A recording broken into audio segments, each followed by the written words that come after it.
The first book of Samuel, chapter 8, from the New King James Version.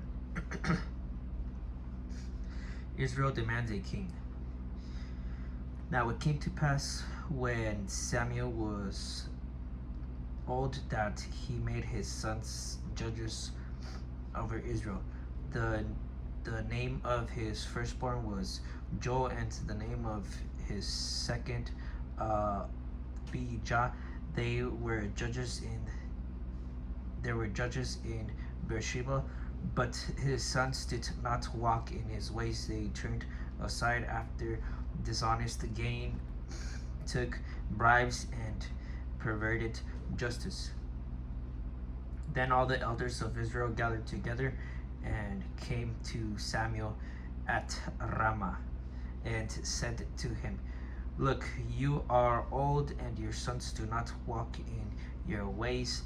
Now make us a king to judge us like all the nations." But the thing displeased Samuel when they said, "Give us a king to judge us."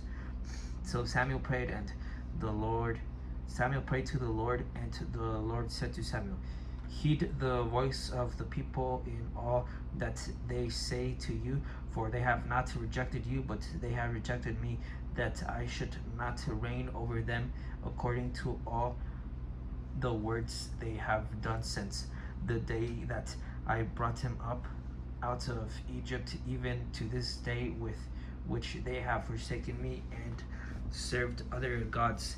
So they are doing to you also.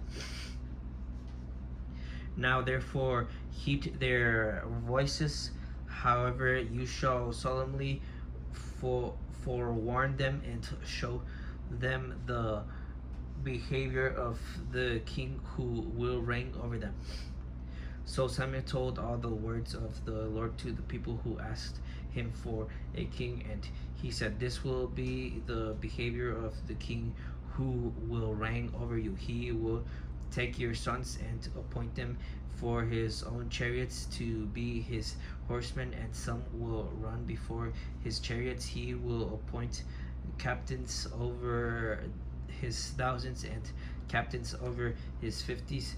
Will set some to plow his ground and reap his harvest, and some to make his weapons of war and equipment for his chariots. He will take your daughters and be perfumers, cooks, and bakers, and he will take the best of your fields, your vineyards, and your olive groves, and give them to his servants. He will take a tenth of your grain and your vintage, and give it to his officers and servants.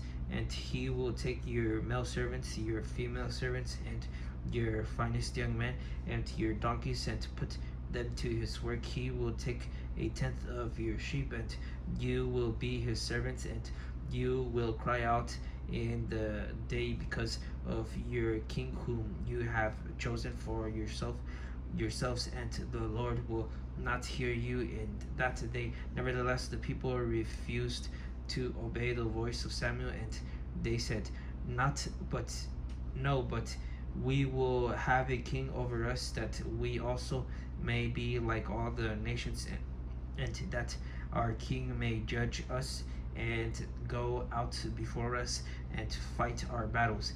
And Samuel heard all the words of the people, and he repeated them in the hearing of the Lord.